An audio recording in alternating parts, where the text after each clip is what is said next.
বিসমিল্লাহির রহমানির রহিম। ঘুরে ফিরে আমার দেশ, কত সুন্দর বাংলাদেশ। এখানে দেখেন, এই যে পিচ ঢালা রাস্তা করছিল, পিচ ঢালার নিচে পসাইড দিছিল, ভেঙে গেছে। এটা এমনিও ভাঙতো আর কি, নদীতে ভেঙে ফেলছে আর কি। এই রাস্তাগুলি যদি দ্রুত মেরামত না করে, তাহলে এখান থেকে আর এটার জনপথ থাকবে না। আর একটা বিষয় হয়েছে যে,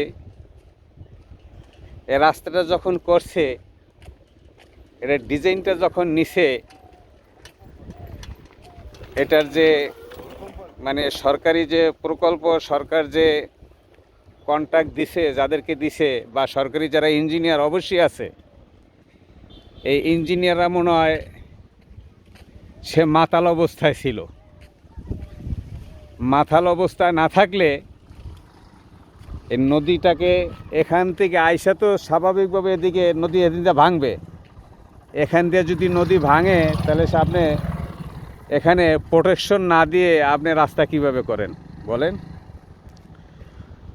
তো কথায় বলে, সরকারি কা মাল দরিয়া মে ঢাল।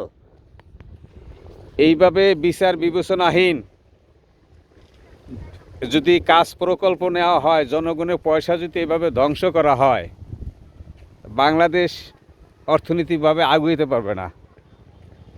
আর আগুইব কিভাবে? লেখাপড়া জানে না, নকল ঠকল করে সার্টিফিকেট বাইর করে 50-60 লাখ টাকা ঘুষ দেয়, তারপরে বিভিন্ন মন্ত্রণালয়ে চাকরি নেয়।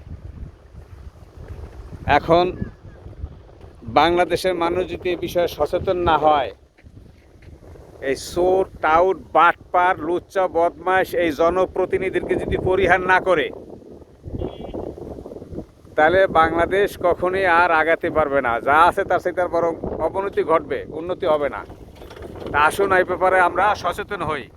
যে যেখানে থাকবেন অবশ্যই ভালো থাকবেন এবং প্রতিবেশীকে ভালো রাখবেন। আবার দেখা হবে, আবার কথা হবে, এরকম বিপর্যয় যেখানে। আসসালামু আলাইকুম।